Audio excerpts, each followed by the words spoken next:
1월 6일 새벽기도 본문은 누가복음 2장 41절에서 52절까지의 말씀입니다. 봉독은 제가 49절과 49절에서 50절을 하도록 하겠습니다. 49절입니다. 예수께서 이르시되 어찌하여 나를 찾으셨나이까? 내가 내 아버지 집에 있어야 될 줄을 알지 못하셨나이까? 하시니 그 부모가 그가 하신 말씀을 깨닫지 못하더라. 아멘.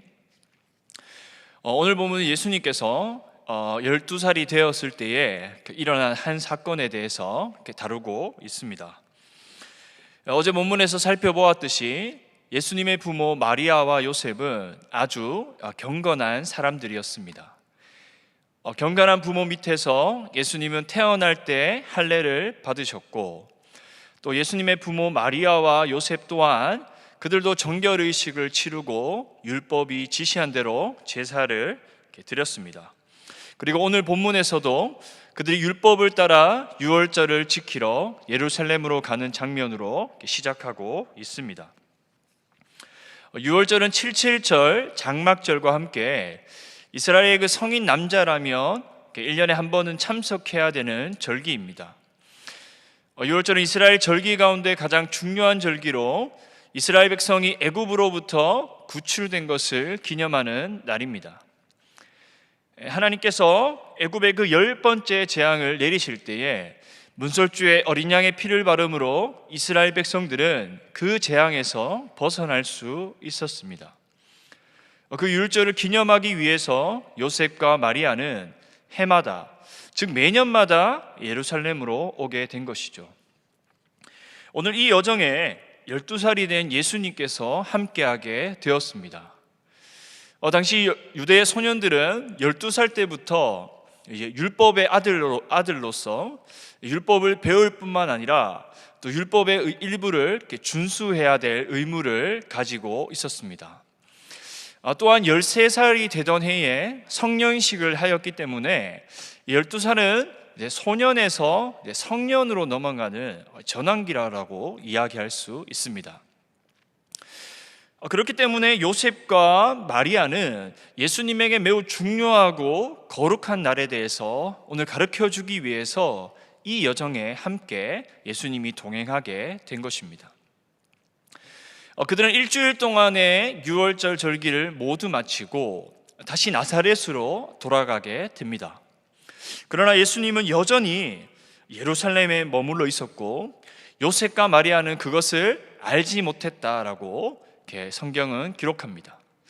그들은 하루 길을 간 후에 예수님이 없다라는 사실을 발견하게 되었습니다. 좀 이상한 것은 아무리 12살이 되었다라고 한들 가까운 곳에 갔다가 잊어버린 것도 아니고 며칠이나 걸리는 그 여정에 아이를 잘 챙기지 못했다라는 것은 이해가 되지 않습니다. 그러나 당시의 그 상황을 생각해 보면 지역에서 지역으로 옮길 때에는 강도들의 위협이 있는 길도 있었기 때문에 단체로 이동을 하게 되었습니다. 시적으로 구성된 동네 사람들, 즉 그 친척들과 또 친구들로 이루어진 사람들과 함께 이동했다라는 것입니다. 그러니 요셉과 마리아가 예수님이 보이지 않았지만 당연히 동행 중에 함께 있는 것이라 생각했고 길을 떠나게 된 것입니다. 그러나 날이 저물러 저녁이 되어서 가족이 그 모이는 시간에 예수님이 없다라는 것을 발견하게 된 것이죠.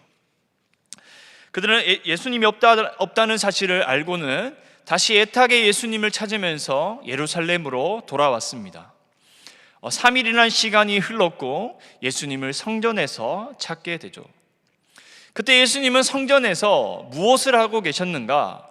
선생들 가운데 앉아서 그들의 가르침을 듣기도 하고 또 그들에게 질문을 하고 있었다라고 성경은 기록하고 있습니다.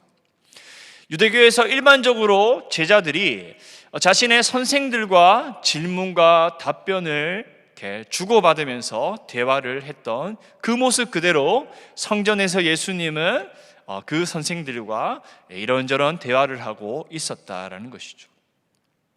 그리고 여러분, 예수님의 그 말을 듣던 그 모든 사람들은 그의 통찰력과 대답에 놀라게 되었다라고 이야기합니다. 47절에 보시면 이렇게 이야기합니다. 듣는 자가 다 그 지혜와 대답을 놀랍게 여기더라. 아멘. 여러분, 놀랍게 여기다라는 이 표현은 누가복음에서 종종 등장하고 있는데요, 하나님의 그 권능이 나타날 때에 사람들이 경이로움을 느낀다라는 것에 대해서 표현한 것이 바로 누가가 놀랍게 여긴다라고 표현하고 있다라는 것입니다. 예수님의 지혜와 대답이 하나님의 능력이 나타난 것처럼 사람들이 느꼈다라고 이야기하는 것이죠. 또한 예수님에게 있는 이 지혜와 통찰력, 즉 사람들을 놀라게 했던 통찰력과 지혜는 바로 그가 약속된 메시아인 것을 입증하는 것입니다. 이사야 11장 2절에 이렇게 이야기합니다. 그의 위에 여호와의 영, 곧 지혜와 총명의 영이요 모략과 재능의 영이요 지식과 여호와를 경외하는 영이 강림하시리니. 아멘. 이사야는 지혜와 통찰력이 바로 메시아에게 임하는 것으로 예고했습니다. 그러나 정말 이 메시아를 나타내는 이 지혜와 통찰력, 또 사람들을 놀라게 한 지혜와 통찰력으로 말미암아 사람들이 지금 오늘 당장 예수님의 신성을 깨달았다라는 것은 아닙니다. 왜냐하면 뒤에 나오는 내용을 살펴보면 알겠지만 마리아도 예수님에 관해서 온전히 깨닫지 못하고 있었기 때문입니다. 예수님이 태어날 때도 놀라운 일을 경험한 마리아가 깨닫지 못했었는데 사람들이 깨달을 수는 없다라는 것이죠. 사람들은 이때 예수님께서 하나님의 그 특별한 은사를 받은 한 뛰어난 소년으로 정도로 이해했을 것입니다. 사람들은 예수님의 그 지혜와 통찰력에 놀랐고요, 마리아와 요셉 또한 예수님을 보고는 놀라게 됩니다. 이것은 사람들의 놀라움과는 또 다른 반응이 있죠. 아들이 부모의 마음을 모른 채 정말 성전에 남아 대화를 하고 있었기 때문에 그것에 관한 놀라움이죠. 48절에 이렇게 이야기합니다. 그의 부모가 보고 놀라며 그의 어머니는 이르되 아이야 어찌하여 우리에게 이렇게 하였느냐, 보라 네 아버지와 내가 근심하여 너를 찾았노라. 한마디로 이야기하며 너 지금 여기서 무엇을 하고 있니? 우리가 얼마나 애타게 찾았는지 너는 알지 못하니? 라고 하는 것입니다. 마리아는 예수님을 근심하여 찾았다라고 이야기하죠. 정말 그 예수님을 보았을 때 안도도 들을 것이고 안도하는 마음도 들었을 것이고 또 한편으로 분노의 감정이 복합적으로 있었을 것입니다. 마리아는 부모의 마음도 모르고 순종하지 않은 아들 때문에 크게 실망하고 화를 냅니다. 여러분, 이 모습을 보면 앞에 시몬의 예언이 떠오르게 됩니다. 여러분, 2장 35절에 시몬이 마리아에게 그렇게 이야기합니다. 칼이 너의 마음을 찌른 듯 할 것이다. 여러분, 이것은 예수님의 사역이 마리아에게 고통을 주게 될 것이다 라는 말입니다. 정말 예수님의 일생은 부모의 뜻이 아니라 하나님 아버지의 뜻에 순종하는 길을 가기 때문에 나중에 마리아는 그 아들을 보며 고통을 겪을 수밖에 없는 것이죠. 마리아의 꾸짖음에 예수님은 왜 자신을 찾았느냐 반문하면서 내가 아버지의 집에 있어야 될지를 알지 못하셨나이까 라고 이야기합니다. 바로 성전의 하나님을 자신의 아버지라 부르고 자신이 아버지의 집에 있어야 되는 것이 당연한 것이다 라고 이야기한 것이죠.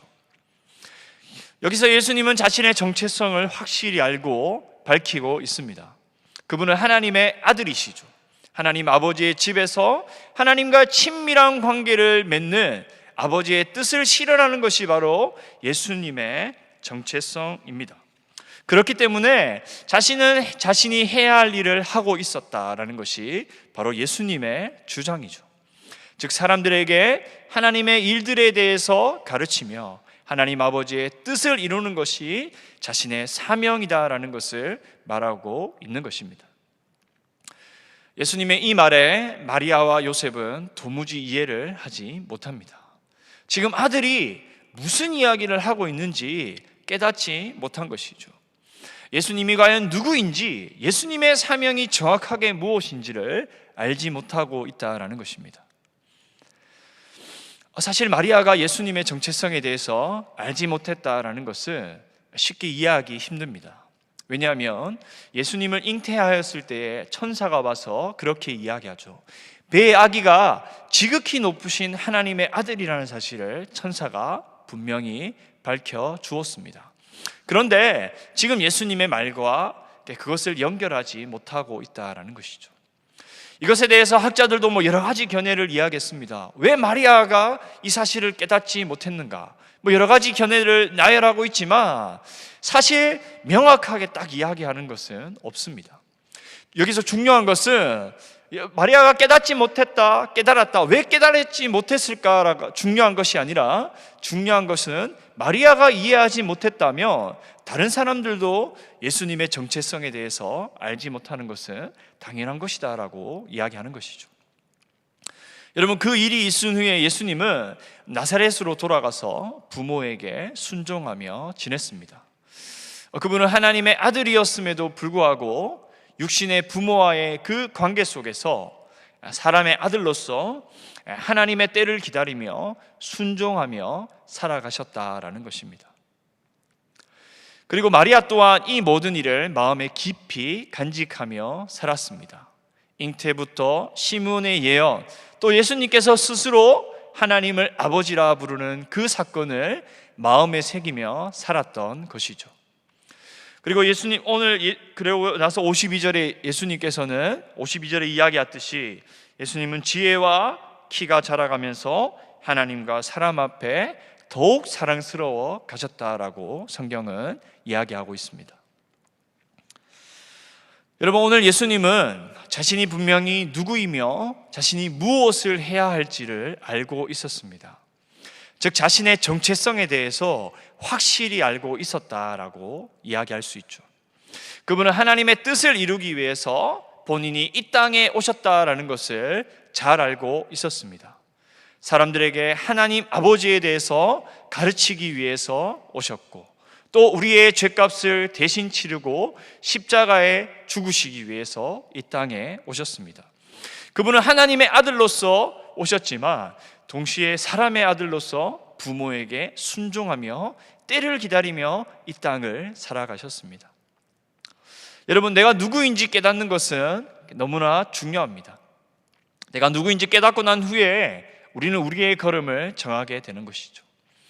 예수님은 자신의 정체성을 깨닫고 오늘 때를 기다리셨으며 계속해서 자라가셨습니다. 여러분, 우리가 누구입니까? 우리의 정체성은 과연 무엇입니까? 여러분, 우리의 정체성은 바로 그리스도인들입니다.